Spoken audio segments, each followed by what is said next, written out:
এতটা মারলুম তাও তো লজ্জা হয়নি, ফের মজা করতেছিস? আপনি আমার কিস্তি করতে পারবেন না স্যার, 5টা জামা পড়ে আছে, ঠিক আছে? আচ্ছা জামা নাই 5টা পরেছি, কিন্তু প্যান্ট তোর বোনের কি হবে এবারে?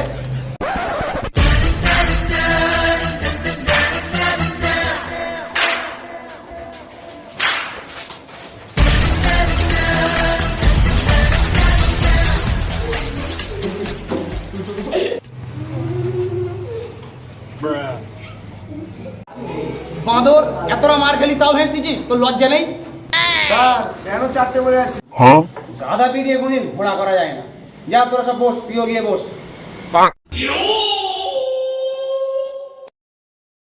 আজকে তোদেরকে আমি ভূগোল বই পড়াবো। কোনদিন খেলার কথা বল না, শুধু পড়া পড়া পড়া। ধুস। এই তুই কি বললি? না না, কিছু বলিনি। এই তুই ব্যাগ নিয়ে যাবি না?